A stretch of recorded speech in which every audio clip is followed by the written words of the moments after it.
ჩემი შვილის გარეშე შვილო მართლა ძნელია ჩემთვის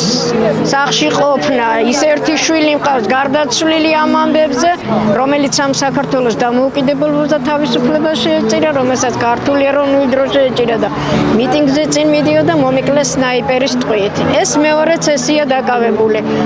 სახლში რო ვერ ვხედავ ჩემთვის ძალიან ძიმია და აი ესე რომ გამოვდივარ გარეთ კიდე არა მიშავს რა რომ ამ მშობლებთან ერთად რო ვარ და გავიც თვითონ კია იმედიანად და ნუ ნერვიულობ დღესაც დამირეკა კი მესაუბრა ნუ ნერვიულობ დედა ნუ რაფერზე მე კარგათა ვარო კი კარგად არის მაგრამ 4 კედლში გამომწყრეული ადამიანი როგორ არის კარგად ერთი მითხარით რა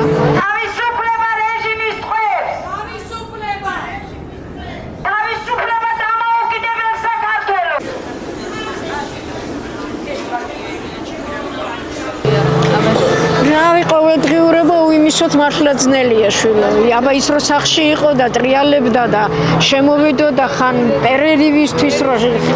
ზეზეულა შეჭამდა ხოლმე საჭმელს და ჩქარა გავარდებოდა ერთი წუთი არ შეეძლო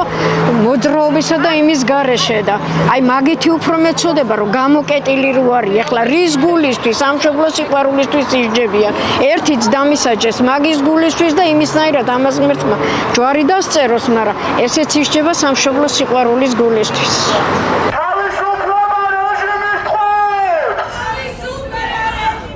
ხალხი თვითონ გრძნობდეს რომ გამოვიდნენ და დადგნენ ჩვენს გვერდით ესმით ამ ხალხსა რომ სად მიდის ჩვენი ქვეყანა და როგორ ვიძირებით ისევა და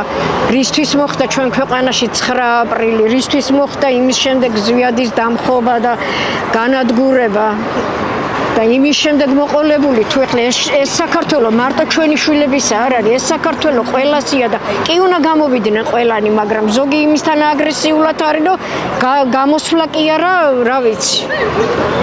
ძალიან სხვანაირი იმით არიან და რა რისი იმედი აქვს ამ ხალხს და რას ელოდებიან და რას მოუტანს ივანიშვილი კარგს ნახონ მერე როგორ იქნება ყველას კარებზე რომ მიადგებათ რა ეს უბედურება რაც ჩვენ თავს ტრიალებს ეხლა